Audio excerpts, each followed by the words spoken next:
Tucker comes back and he looks like a monster, which is another trope that all the rednecks in horror movies are all inbred and Yeah, yeah, deformed and stuff. yeah.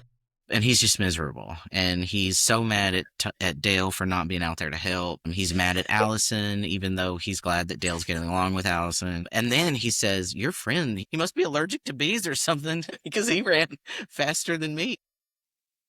Forgive me, viewers, listeners, please forgive me. This movie was so funny. And as I think about stuff, I just might just start laughing. I apologize in advance.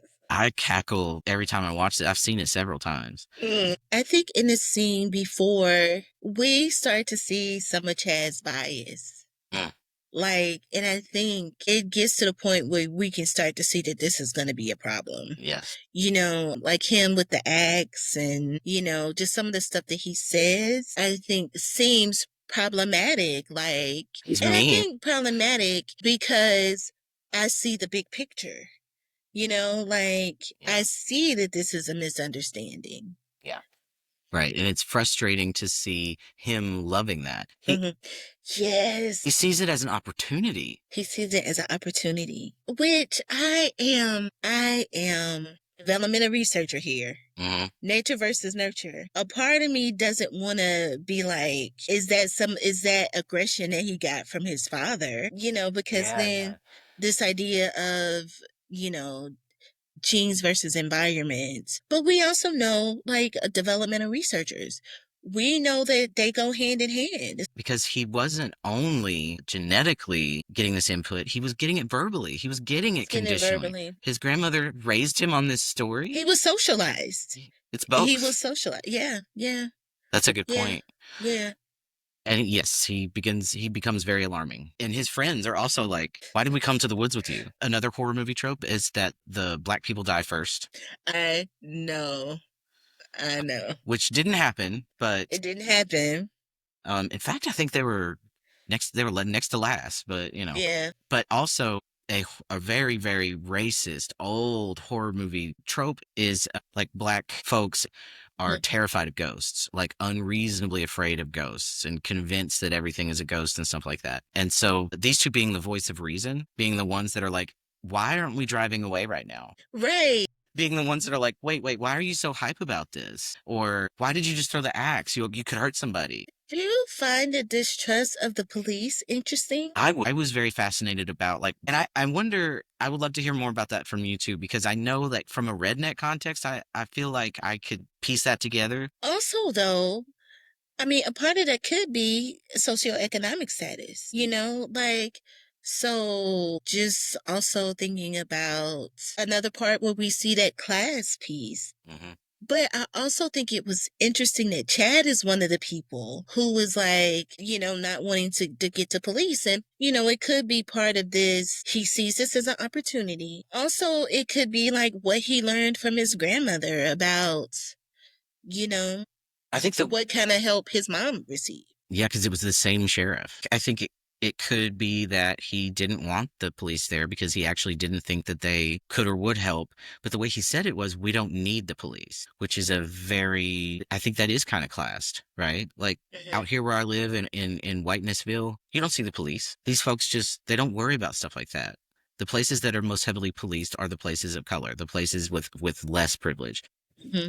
Less resources. Less resources, yeah. And so redneck places are one of those places too. And so, yeah, this officer, I don't know, he just showed up, I guess, to also just provide some chaos. But the way he died was so funny. The house got him. After that, Tucker and Dale go out looking for Allison's friends. I can't remember what happened next. This was so funny. What was it? It's like yelling. Whenever I think of this movie, that goes through my head. College kids! College kids! It's not just, that's what he calls them. It's the way he says it. But, you know, what else would he call him? It's like this. Hilarious. And then they're like, "I wonder why they're hiding from us." And the kids are literally hunkered behind the tree. They won't come out. And he looks all crazy. But he, you know, in his mind, he was like, well, they know that it's bee stings, you know? And They say, "Oh well, we'll just leave him a note." Right. So they pick up the axe and carve, "We got your friend," into a stump. Which, if you think about like language that can be read either way, there's a lot. I mean, that's kind of like what miscommunication often Yeah, boils down to. that's what it is. I'm like laughing so much, tearing up. So then also thinking about that too, because they have these ideas, they didn't even entertain the idea that it was something different. That they're You trying to know? help. Yeah, Yeah. yeah. And so this is when the college kids they form a plan to attack the house. Uh-huh.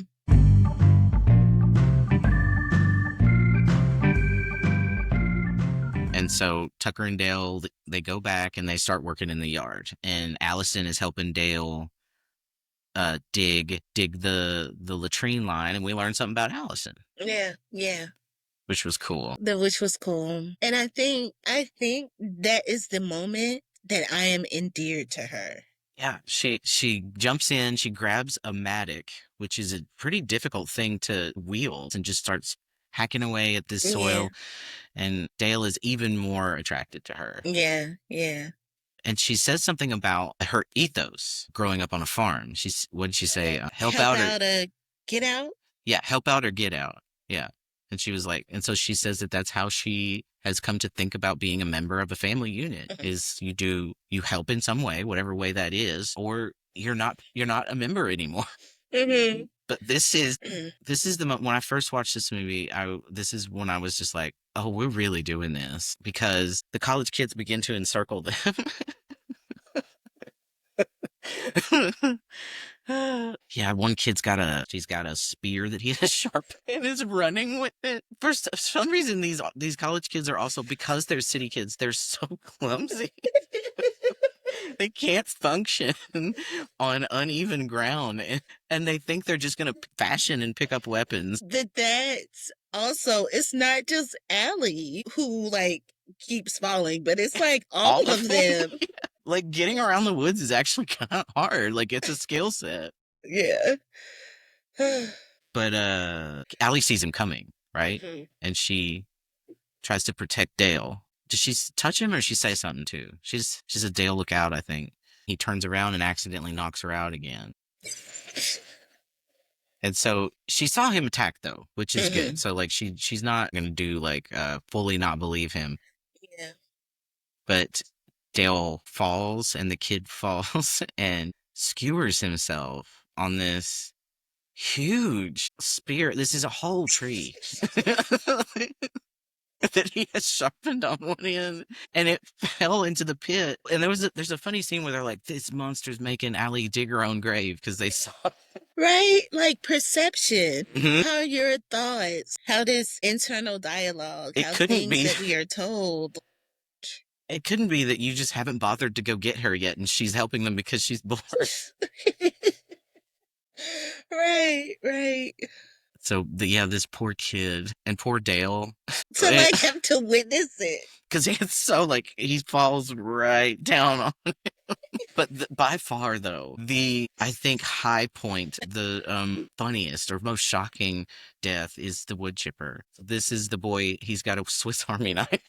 And he thinks he's gonna attack Tucker with Uh, it. The comedic timing of this, it was everything. Sid, are you okay?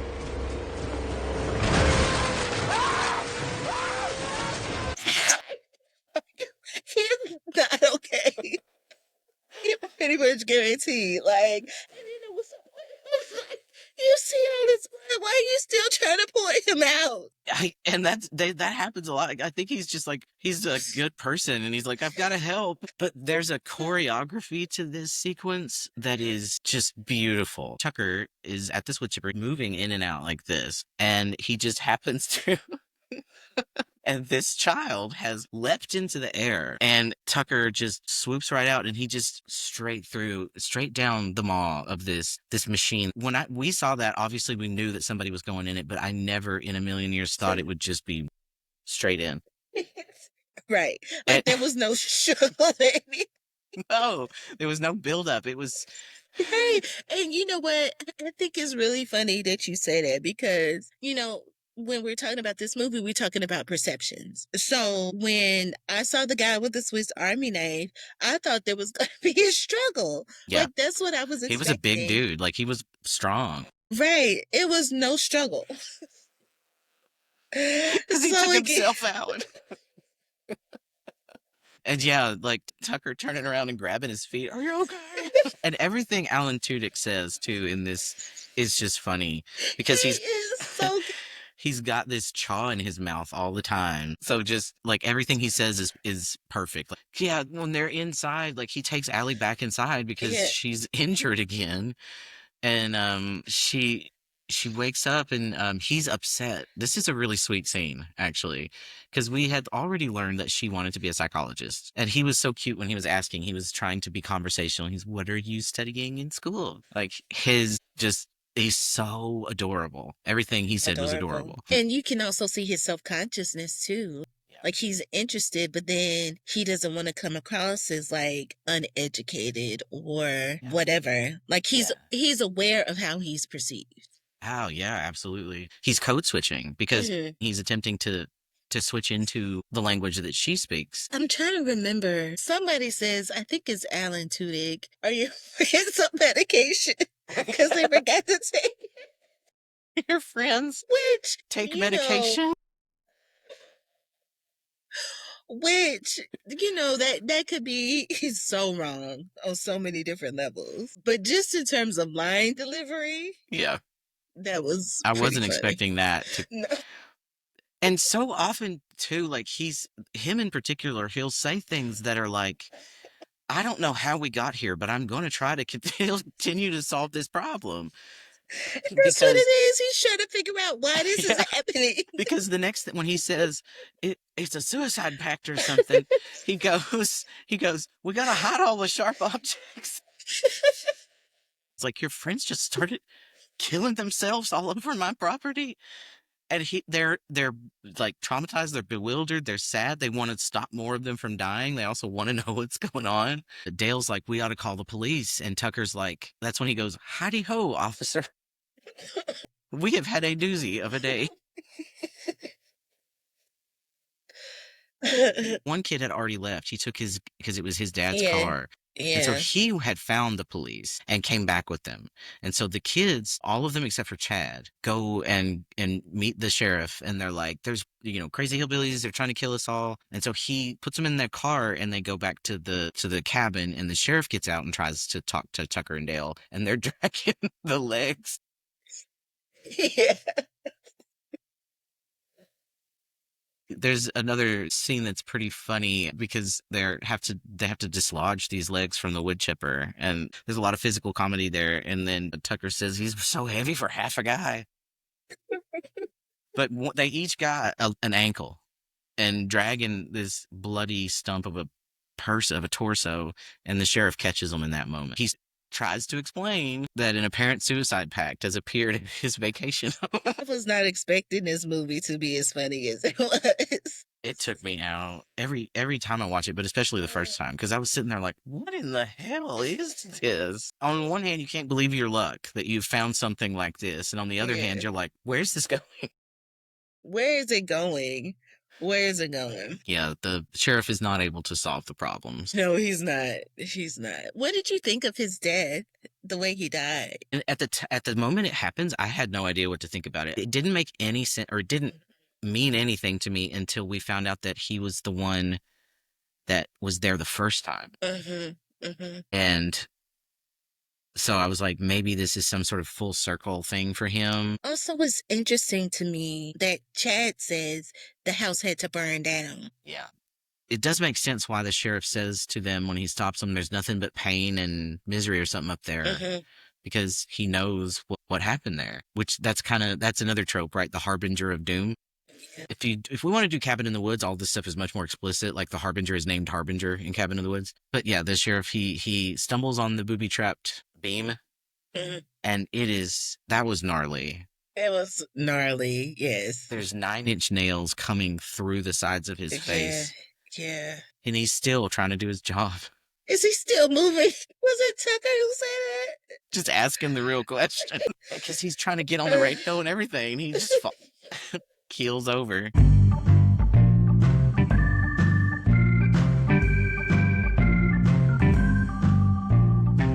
Also, I want to talk about perception again and like literal perception. Yeah. When the body is in the wood chipper, the perception that people had looking on, like the girls had looking on, is that Tucker is feeding him Yeah. through the wood chipper. And then I think the other place where I saw like literal perception was what everybody else sees when they fall into that pit. Like everybody else sees Dale on the ground with the beam, but they don't actually see what happened. You know what I'm saying? Like it looks like he's doing that to him. Also, another one is when the sheriff goes into the house. Yes. And that's They what made me think about that. and they didn't see, and who would believe it? Yeah. The ceiling was booby trapped, and he touched the wrong spot. The kid in the front seat gets out and he gets the sheriff's gun. There's a lot of really quick line reads in here that slayed me. Like it was one after the other. I couldn't breathe. He doesn't know how to work the gun. And so Dale, of course, being helpful, gotta take the safety off. And the fact that Tucker actually takes time to look at him. Right. You don't always have to be helpful. I can't remember exactly what he says, but like Yeah, basically that. But then it's Tucker's turn next, though, because the kid's like, he's doing this. He points the gun at himself, which is it's basic like gun don't do safety. that. And yeah, exactly. Tucker goes, don't do that. And then he just. So this child has holding a gun on them, and they're still like, don't hurt yourself. There's something so, like, untouchably good about these Right. two people. Right. That like really literally contrasts what these other people think of them. Hmm. Yeah. They never once think about getting revenge, that we should hurt them, we should whatever. They're all their thoughts. Try to be helpful. Yeah, be helpful and figure out how to stop whatever this is. Like, what do you need? Talk to me. And it just really does remind me of the panic you feel when you really don't understand somebody else. Uh-huh. Like, and I know that, talk about code switching, what it's like to live here code switching. I know that you probably code switch in the various environments that you are in. Yeah. People who don't know what that's like, I don't think it's possible to explain the anxiety, the stress. By the time I'm done with a full day of it, it feels like I'm having a heart attack. The second guessing too, because of the part of the code switching is, am I getting this right? You know? Did I understand them, and did I return the right thing? And it compounds because each thing builds off the next thing. The fact that what we're looking at here is miscommunication, it's so universal. It's so universal. And it hammers home the point. Mhm. You know? It's like I think this movie is layered and the message is clear. Like and they show us this message on so many different Yeah, levels. yeah. And in creative ways and Yeah. sympathetic ways. Yeah. Chad comes and gets them out of this. Okay. And then Tucker and Dale, even though they are not getting angry with the kids, they begin to turn on one another. They begin to have some tension. So they retreat into the cabin. I think, is this when they've got Jangers? That's what it is. This is when they get Jangers. Yeah. So, and we didn't talk about Jangers, but Dale has a very Dale dog, right? Is he a pit bull? A bulldog, Mm. I think. Yeah. One-eyed, adorable bulldog. And Chad steals him and takes him hostage. And they holler inside. What does he say, Chad? He's like, he calls them something, and he's like, hey, we got your dog. Does he call him Hillbilly?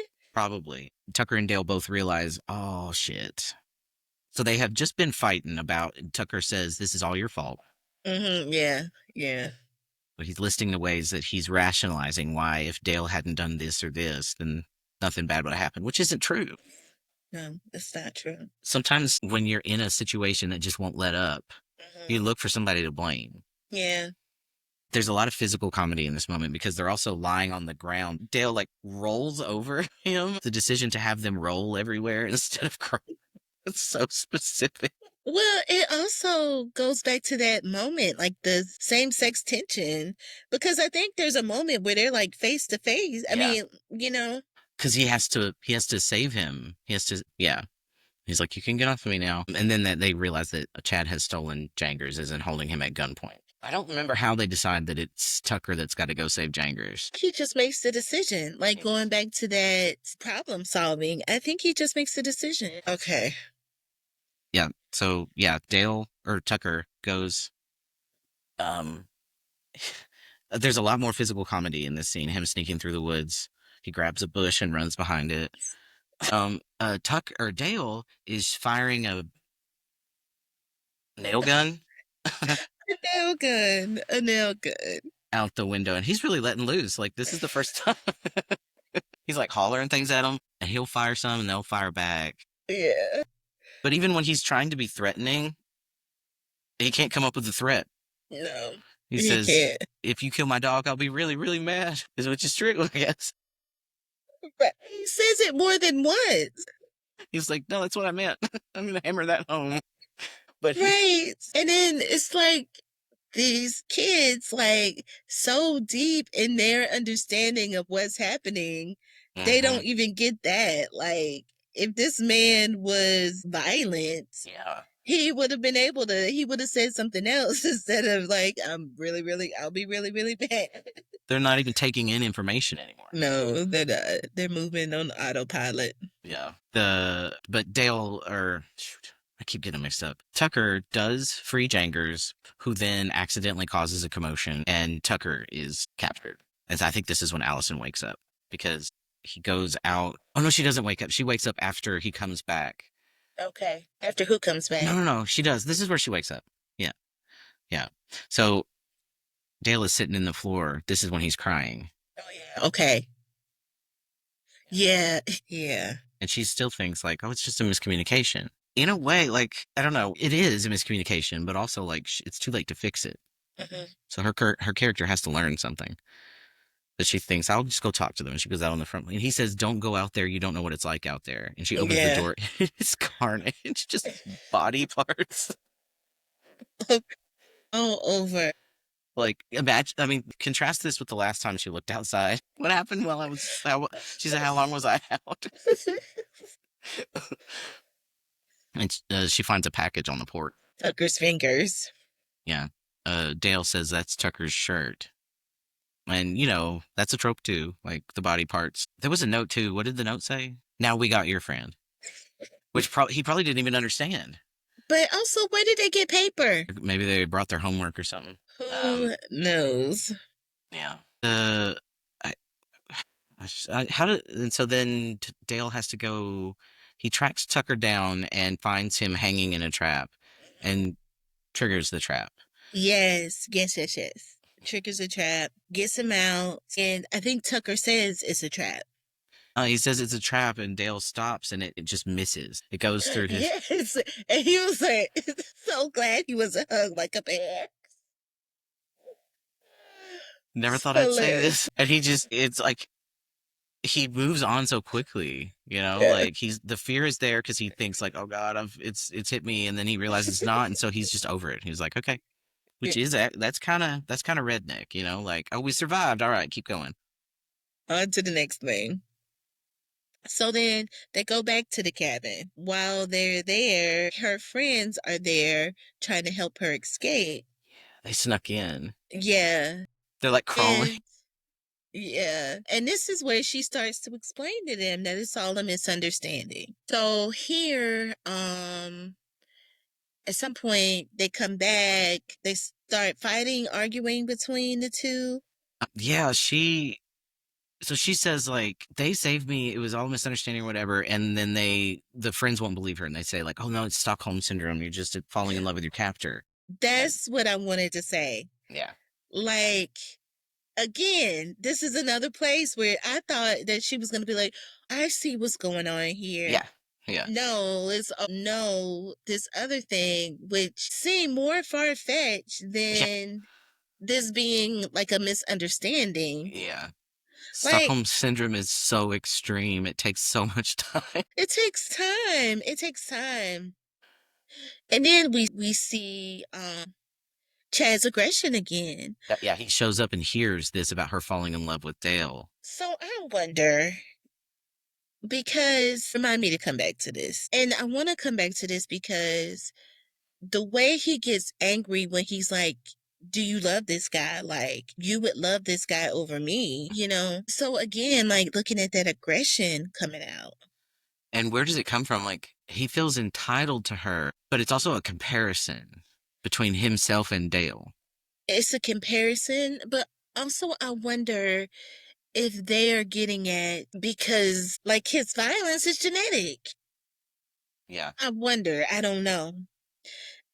And I'll tell you the piece that makes me hammer than home. In this scene, we learn a little bit about Chad's past. And it's, And when Chad is telling us the story, I'm like, something about this ain't right. The math ain't mathing. yeah. Something ain't. So we find out that Chad's mother was actually in those same parts and was tortured with his father. Yeah. Yeah. The story that he had told earlier when they got there about the Memorial Day massacre was Yeah. actually the story of his parents. And the way it went was that his mother was already pregnant with him and was then assaulted by this person. It was more than one person, wasn't it? I thought in the flashback or the story that it was more than one person, but then In the flashback, it seemed like it was more than one yeah. person. But we don't know how much of this has been it was wrong, it was incorrectly told to Chad, or he is rationalizing things. But either way, his understanding is that his mother was tortured into she was traumatized into insanity by what she had to endure, which is objectively a bad thing. And Dale says this. And this is Allison trying to conduct a mediation. But this whole scene with the tea was The Earl Grey. hilarious. Oh, You I love sit Earl Grey. here, you sit here, right? And that whole thing about tea, And then we get chamomile, Chekhov's chamomile. Yeah. right? Um, but yeah, she's said, we this is a miscommunication, and she's right. But she's got one party that is not interested in clearing it up, and maybe even isn't actually confused because he doesn't care whether it's a miscommunication or not. He's just having fun. Yeah, and that's what he says, right? Mhm. Like at some point he says he doesn't care, like this place needs to burn down. Yeah, and he's telling this story, and it is actually it's a terrible story. It's a terrible thing Terrible story. to happen to somebody, to have a parent who goes through something like that, and then to have that story told to you as a kid. The flashback, they tell the story in flat. He's narrating it, but we're seeing it. And we come out of this scene and we see that Dale in particular is really affected by this story. His face he's upset and shocked on Chad's behalf. He feels really bad. And Allison says, okay, thanks for sharing, Chad. What else can we say after that? I don't know. But then it's Dale's turn, and he says something very Dale. He says, I'm sorry that happened to you. Yeah, yeah, That's terrible, and it shouldn't have happened to anybody. yeah. But I wasn't there. Right? I would have been 6. Yeah. And that's when Chad says, it doesn't matter. It was your kind. This is when Chad finally says the quiet part out loud. He's speaking with his whole chest. It's your kind. I do not like your kind. Yeah. Yeah. Right. Oh, this movie is so nuanced too. Like it's obvious, but it's nuanced. There's so much in there. Right. Because now that we know what we know, him going back to that I'm better than you. Oh my Yeah. God. This is definitely a movie you gotta see twice. And the internalization of homophobia or classism or racism or whatever it is we're talking about. Yeah. Like, well, that process is also complicated. It's complicated. It is. Well, obviously, we could continue to talk about Tucker and Dale versus Evil until the cows come home, but we're going to have to give it a rest this time. Come back, join us next week for the exciting conclusion of maybe the funniest thing we've ever seen. Funniest thing. It was hilarious.